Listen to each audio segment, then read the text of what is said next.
नमस्कार दोस्तों, आपका स्वागत है रॉयल पत्रिका में और मैं हूं आपके साथ हरी। राजस्थान की राजधानी जयपुर में कल एक बड़ा प्रदर्शन हुआ कॉकरोच जनता पार्टी का और आज हमारे साथ में कॉकरोच जनता पार्टी के जो प्रदर्शन में घटना घटी, अभिजीत दीप के जिनके ऊपर थप्पड़ लगाया गया, जो घटना हुई वहाँ पे हंगामा मच गया, उसको लेकर हम बातचीत करेंगे और भी राजस्थान की राजनीति से जुड़ी हुई थोड़ी बहुत बातें हम करेंगे। हमारे साथ में है अभिषेक जी। भाई साहब सबसे पहले जी अभिषेक जैन हमारे साथ में है। भाई साहब सबसे पहले तो आप बताइए कि वो मामला क्या था और घटना क्या थी? मामला कुछ भी नहीं था और घटना कोई ऐसी कोई खास घटना नहीं थी, लेकिन ये एक जिस प्रकार से ये घटनाक्रम घटा उस घटनाक्रम के तहत ऐसा महसूस होता है कि यह पूरी तरह से प्रायोजित घटनाक्रम को अंजाम दिया जाता है। क्योंकि इस हमले के अंदर जो बंदे पकड़े गए हैं, एक राकेश गुजर नाम का व्यक्ति पकड़ा गया है, एक सौरभ अर्जुन पंडित नाम का व्यक्ति पकड़ा गया है, इसके अलावा 3 और छात्र हैं जो जिनको पकड़ा गया है। इन सभी के कनेक्शन आरएसएस से पाए गए हैं, इनके सभी के कनेक्शन भारतीय जनता पार्टी से पाए गए हैं। इसलिए पूरी तरह से अब ये स्थिति अपने आप में स्पष्ट हो जाती है कि क्योंकि भारतीय जनता पार्टी और आरएसएस अभिजीत दीप के ऊपर नहीं बल्कि पूरे देश भर के युवा जो आज की तारीख में पीड़ित प्रताड़ित हो रखे हैं, पूरे देश में एक माहौल के रूप में उभर करके सामने आ रहे हैं, कॉकरोच बन के सामने आ रहे हैं। उन सभी चीज़ों को लेकर के कहीं ना कहीं राज्य सरकार हो या केंद्र सरकार हो या भारतीय जनता पार्टी हो या आरएसएस हो, वो सभी लोग बौखलाए हुए हैं और इस बौखलाहट के कारण इस घटना को अंजाम दिया गया, जिससे जो कॉकरोच इकट्ठे हो रहे हैं उनको तितर बितर किया जा सके। अच्छा, एक बात आप बताइए कि जैसे ही अभी कॉकरोच जनता पार्टी का प्रदर्शन हुआ, थोड़ा माहौल बिगड़ा, क्या अब आगे भी प्रदर्शन देखने को मिलेगा ऐसा? बिल्कुल सर, आज नागपुर में शाम को 4 बजे अभिजीत दीप की रैली है। इसके बाद 20 तारीख को हम लोग दिल्ली में इकट्ठा हो रहे हैं, अनिश्चितकालीन हम लोग वहाँ पर धरने पर बैठने जा रहे हैं। ऐसे कई प्रदर्शन होंगे जो देखने को मिलेंगे, जिसमें बाहरी तादाद में देश का युवा आपको देखने को मिलेगा। वो किस तरीके से सरकार से पीड़ित है, परेशान है। केवल विद्यार्थियों की बात ही नहीं है, उनके माता पिता तक सरकार की कार्यप्रणाली तक ना खुद है। इसी वजह से आज हम लोगों को केंद्रीय शिक्षा मंत्री जो एक जिम्मेदार व्यक्ति है और जिम्मेदारी वाले पद पर बैठे हुए हैं, वो ना अपनी जिम्मेदारी निभा पा रहे हैं, ना कोई जवाबदेही तय कर पा रहे हैं। इसी वजह से कॉकरोचों को इकट्ठा होकर के उनके इस्तीफे की मांग करनी पड़ी है। अच्छा, ये आप बात बताइए कि अभिजीत दीप को थप्पड़ मारा गया, जो थप्पड़ मारने वाला है उसके आरएसएस की तस्वीरें भी वायरल हो रही है, इसमें कितनी सच्चाई है?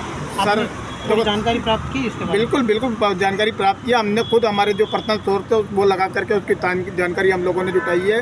जिस व्यक्ति की तस्वीरें जारी की जा रही है वो जयपुर का रहने वाला है और बाकायदा आरएसएस से जुड़ा हुआ व्यक्ति है। इसकी हमने उसकी खुद की जो आईडी है उससे हम लोगों ने वो सारी जानकारी भी जुटाई है, और पर्सनल तौर पर जो उसके आसपास के इलाकों में बेच के उसके बारे में भी जानकारी जुटाई है। काफ़ी लंबे समय से ये और इसका पूरा परिवार आरएसएस से जुड़ा हुआ है, भारतीय जनता पार्टी से जुड़ा हुआ है। अच्छा, कॉकरोच जनता पार्टी ने बड़ा मूवमेंट खड़ा कर दिया राजस्थान में और पूरे भारत में। राजस्थान में हमेशा बात आती है कि तीसरा मोर्चा खड़ा होगा और तीसरे मोर्चे के तौर पे आपको पता है हनुमान बेनीवाल सबसे प्रबल दावेदार माने जा रहे हैं आज के समय में। क्या कॉकरोच जनता पार्टी अपनी पार्टी बनाएगी या फिर हनुमान बेनीवाल का समर्थन करेगी आने वाले जो 2028 चुनाव है उसके लिए? देखिए सर, कल अभिजीत दीप के ने भी स्थिति स्पष्ट कर दी गई थी और आज भी मैं स्थिति स्पष्ट कर देता हूँ। हमारा राजनीति से कोई वास्ता नहीं है। हम केवल एक आंदोलन लेकर के आए हैं, एक मूवमेंट लेकर के आए हैं, छात्रों के हितों के लिए, अभिभावकों के हितों के लिए। हम लोगों को वहीं तक सीमित रहना है। इसके आगे की अभी रणनीति के ऊपर हमने कोई विचार विमर्श नहीं किया। हमारा पॉलिटिक्स में जाने का कोई इरादा भी नहीं है। हम चाहते हैं कि देश का भविष्य यहाँ पर सुधरे।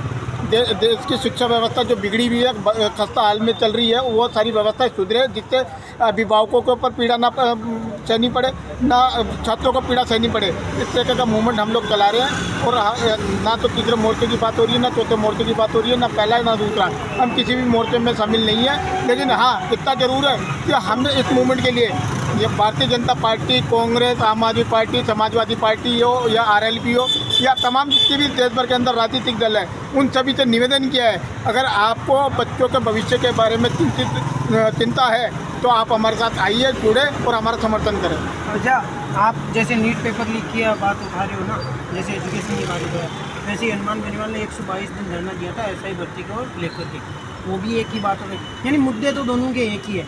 तो फिर वोट देने की जब बात आएगी, राजनीति में नहीं जाने की बात आ रही है, जब वोट देने की बात आएगी तब कहीं ना कहीं रुख नज़र आएगा उस तरफ। सर ये तो देखो, हर आदमी का अपना स्वतंत्र निर्णय है कि वो वोट किसको देता है, किसको नहीं देता है। कहीं ना कहीं इसके ऊपर सिस्टम भी प्रभावी रहता है, कहीं ना कहीं राजनीतिक दल भी इसके ऊपर प्रभावी रहते हैं, जिसके चलते मुद्दे गौन हो जाते हैं और राजनीतिक दल और जो नेता होते हैं वो हावी नजर आते हैं वोटिंग के समय पर।